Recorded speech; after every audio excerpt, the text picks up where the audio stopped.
"No more intimacy between us," she stated, throwing her wedding ring across the kitchen table like it was some piece of worthless metal she'd found in a junk drawer. The ring bounced twice before settling next to the salt shaker, catching the overhead light in a way that made the small diamonds sparkle mockingly. I just walked through our front door after a 14-hour day pouring concrete foundations in the Florida heat, my work boots still caked with dried cement, and my wife Samantha was delivering what sounded like a verdict she'd spent all day rehearsing. I stood there in our kitchen doorway, lunch cooler still in my hand, watching her face for some sign that this was another one of her dramatic moments that would blow over by morning, but her expression was stone cold, almost satisfied, like she'd finally worked up the courage to say something she'd been thinking about for months. "I'm done pretending this marriage means anything to me," she continued, her voice gaining strength with each word. "You're never here, you're emotionally unavailable when you are here, and I'm tired of feeling like I'm married to a ghost who pays the bills."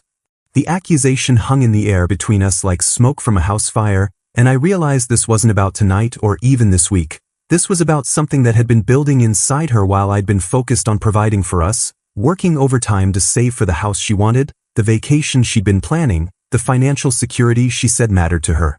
I set my cooler down slowly and walked to the table, picking up the ring with the same careful precision I used when handling delicate electrical work on job sites, examining it for a moment before placing it gently beside her dinner plate instead of trying to force it back onto her finger. "Okay," I said, my voice calmer than I felt, "if that's what you want." The word, "okay," seemed to deflate something in her posture, like she'd been bracing for a fight that wasn't coming, and for the first time since I'd walked in, uncertainty flickered across her face. She'd expected me to beg, to promise to change, to fight for us with the same intensity one brought to every construction project, but instead I was treating her declaration like a work order that needed to be acknowledged and filed away. "That's it?" she asked, her voice cracking slightly. "You're not going to say anything else?" I looked at her sitting there in the dining chair we'd bought together 3 years ago, her real estate blazer still perfectly pressed despite it being almost 9 at night, her makeup still flawless, and I realized I was looking at someone who had already checked out of our marriage emotionally but wanted me to be the one to fight for something she'd already decided wasn't worth saving. "What do you want me to say, Samantha? You just told me intimacy between us is over and threw your wedding ring away. Sounds like you've made your decision." The silence that followed was deafening, broken only by the hum of our refrigerator and the distant sound of traffic on the main road, and I could see her calculating whether this calm acceptance was some kind of strategy or if I really was just going to let her walk away without a fight.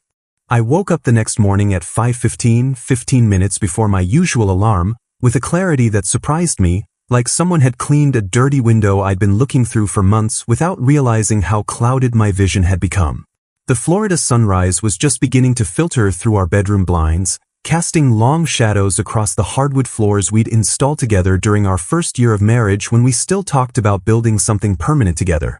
Samantha's declaration hadn't been spontaneous. It was the culmination of months of eye rolls when I talked about my latest construction project, sighs when I came home tired from managing crews and dealing with contractors, and that particular way she'd started looking at me like I was a disappointment she'd learned to tolerate rather than a partner she'd chosen to build a life with. I'd been working 60-hour weeks trying to build the life she said she wanted, putting in overtime on commercial projects that paid double time, saving every extra dollar for the future she claimed to be excited about, but somewhere along the way, she decided that my efforts weren't good enough and that I wasn't good enough. And last night she'd finally worked up the courage to say it out loud with the kind of cold finality that left no room for negotiation or compromise. Instead of spending my energy trying to convince someone who clearly didn't want to be convinced, someone who had already made up her mind about my value as a husband and partner, I decided to invest it in becoming the man I wanted to be, with or without her approval, with or without her presence in my life as anything more than a legal arrangement that needed to be unwound properly. That evening, instead of coming home to another silent dinner punctuated by passive-aggressive comments about my late arrival and lack of emotional availability, I drove straight to Tampa Bay Community College and enrolled in their evening business management program, something I'd been putting off for 3 years because Samantha always had some social event or dinner plan that took priority over my professional development. "I want to learn how to run my own construction company," I told the admissions counselor, a middle-aged woman named Mrs. Rodriguez who seemed genuinely excited about my goals and asked thoughtful questions about my experience in the industry. "I've been working for other people long enough," making them wealthy while I stay in the same position year after year. The application process took 2 hours, involving placement tests, financial aid paperwork, and course selection meetings that felt more productive than any conversation I'd had with my wife in months. And when I finally got home at almost 10:30, Samantha was waiting in our living room with her arms crossed and that expression she wore when she was preparing to lecture me about my failures as a husband. "Where were you tonight?" she demanded, her voice sharp with the kind of accusatory tone she usually reserved for discussing my work schedule. "I made dinner and you never came home, never called, never texted, never bothered to let me know you had other plans." I hung my keys on the hook by the door, next to the small mirror where she checked her appearance every morning before leaving for real estate appointments, and looked at her sitting there in her silk pajamas, perfectly put together even at bedtime, every blonde hair in place despite having been home alone all evening, and realized that for the first time in months, I genuinely didn't care whether she was upset with me or not.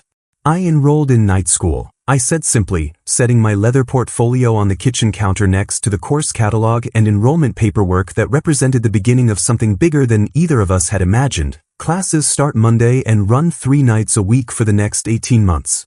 The confusion on her face was almost comical, like I'd announced I was joining the circus or becoming a professional wrestler, her green eyes widening as she tried to process this information against the backdrop of what she'd expected my reaction to her ultimatum to be.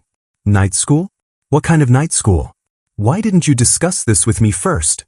Her tone suggested that continuing education was somehow beneath us, even though she'd spent the last year complaining that I lacked ambition and vision for anything beyond my current paycheck.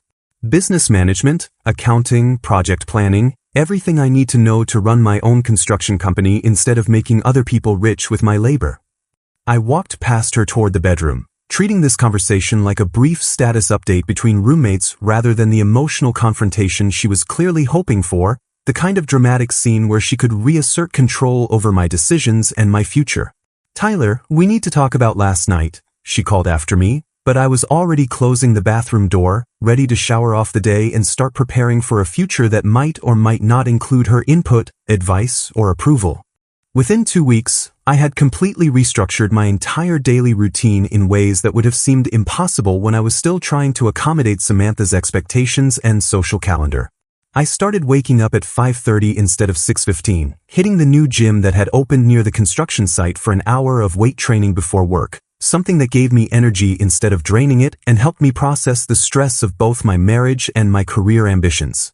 My evenings were now dedicated to classes at the community college, business law on Mondays, accounting fundamentals on Wednesdays, and project management on Fridays, which meant I wasn't getting home until after 9 most nights, eliminating the awkward dinner conversations where Samantha would pick apart my day or complain about her real estate clients. Weekends became opportunities for professional development seminars and networking events that I discovered through my classmates, guys who were also trying to build something bigger than just a paycheck. And for the first time in years, I found myself surrounded by people who talked about goals and strategies instead of gossip and complaints. "You should come to this real estate investment workshop Saturday," suggested Marcus, a fellow student who ran a small plumbing business. "They're covering commercial property analysis and it might be useful for your construction company plans." I started spending Saturday mornings at these seminars held in hotel conference rooms around Tampa, taking notes on business financing, market analysis, and strategic planning while drinking coffee that didn't taste like disappointment and listening to speakers who treated entrepreneurship like an achievable goal rather than an impossible dream. My coworkers began noticing the changes almost immediately. I was more focused during the day, asking better questions about project timelines and profit margins, and suggesting efficiency improvements that caught the attention of our site supervisor, Danny Rodriguez. "Tyler, you've been different lately," Danny mentioned during our lunch break on a Thursday, "more engaged, asking smarter questions about the business side of things, and your work quality has gone up even though you're obviously tired." The observation led to a conversation about my night school program and business goals, which resulted in Danny recommending me for a promotion to senior foreman position, a role that came with project oversight responsibilities and a 15% salary increase. Meanwhile, I stopped coming home for lunch, choosing instead to eat with my crew and discuss construction techniques or review my class notes, and I stopped sending Samantha those little update texts throughout the day that she'd never responded to anyway. Our shared living space began to feel like a temporary arrangement between roommates who happened to be legally married. with me treating our interactions like polite but distant exchanges between people whose lives were moving in different directions. I moved my alarm clock to the guest bathroom so my early morning routine wouldn't wake her, started doing my own laundry on Sunday mornings while she slept in, and began keeping my school materials and business planning notebooks in a small office area I'd set up in what used to be our craft room. "You're never here anymore," she complained one evening when I came home from a particularly engaging class on small business taxation, but her tone suggested annoyance rather than genuine longing, like she was upset about losing control over my schedule rather than missing my actual presence.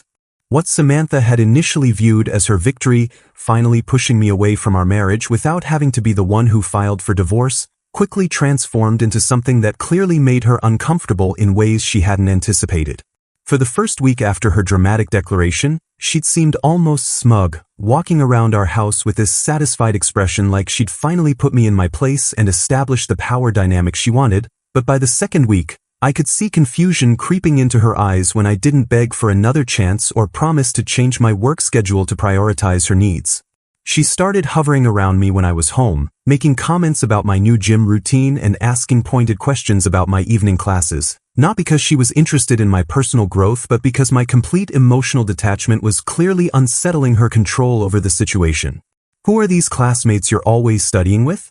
she asked one evening while I was reviewing notes for an upcoming exam on business contracts, her tone casual but her eyes sharp with suspicion. "Just people from class," I replied without looking up from my textbook. "We're working on a group project about construction industry market analysis." The mention of other people, especially when she couldn't monitor or control those relationships, seemed to trigger something in her that I'd never seen before, a kind of territorial anxiety that was completely at odds with someone who had declared our intimacy over just 3 weeks earlier. When our mutual friend Lisa mentioned seeing me at a networking event at the Marriott downtown, looking really confident and engaged, during a panel discussion about small business financing, Samantha's reaction was immediate and telling. "Tyler was at the Marriott?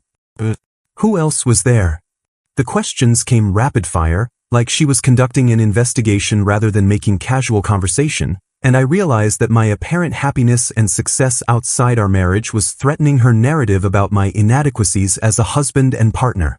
She started checking my social media obsessively, something I only discovered because she accidentally liked a photo from 2 months ago while scrolling through my timeline, and when she found pictures from a real estate investment seminar where I was engaged in animated conversations with other attendees, including several professional women in business attire, her mood shifted into something I could only describe as barely controlled panic.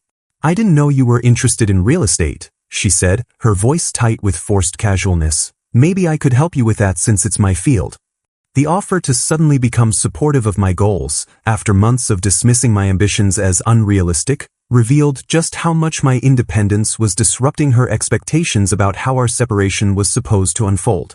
She'd expected me to be devastated, to come crawling back with promises to be a better husband, to beg her to reconsider her decision about our marriage, but instead I was thriving in ways that made her question whether she'd miscalculated the entire situation. Samantha's attempts to regain control over our relationship became increasingly desperate and transparent as the weeks progressed, starting with small gestures that felt calculated rather than genuine. She began cooking elaborate dinners on nights when she knew I'd be home from class, meals that required hours of preparation and featured all my supposed favorite foods, then acting hurt when I'd politely eat a small portion before retreating to my study area to work on assignments. "I made your favorite lasagna," she'd announce with the kind of expectant smile that demanded gratitude and emotional connection, but when I simply thanked her and continued reading my textbook on construction project management, her expression would shift to confusion and barely concealed frustration. She started wearing outfits around the house that were clearly designed to get my attention: low-cut tops, short skirts, the kind of clothing she used to reserve for date nights, and would find excuses to walk past my makeshift office area while I was studying, but my focus remained entirely on my coursework and business planning. "I ran into Derek at Publix yesterday," she mentioned casually one evening, referring to her ex-boyfriend from college who she'd always claimed was still interested in her. "He asked about you, said he'd heard we were having some problems." The obvious attempt to spark jealousy fell completely flat because I was genuinely too focused on my own goals to care about her strategic conversations with former boyfriends, and I simply nodded without looking up from my notes on small business tax regulations. Her escalation reached almost comedic levels when she staged what appeared to be a minor kitchen accident, claiming she'd hurt her wrist while reaching for something in a high cabinet, complete with tears and dramatic wincing that seemed designed to trigger my protective instincts. I calmly assessed the situation, determined that she needed medical attention for what might be a sprain, and drove her to the urgent care clinic without providing the emotional drama and concerned fussing she was clearly hoping for. "You're so calm about everything now," she complained during the drive, her voice carrying a note of genuine bewilderment. "It's like you don't care about anything anymore."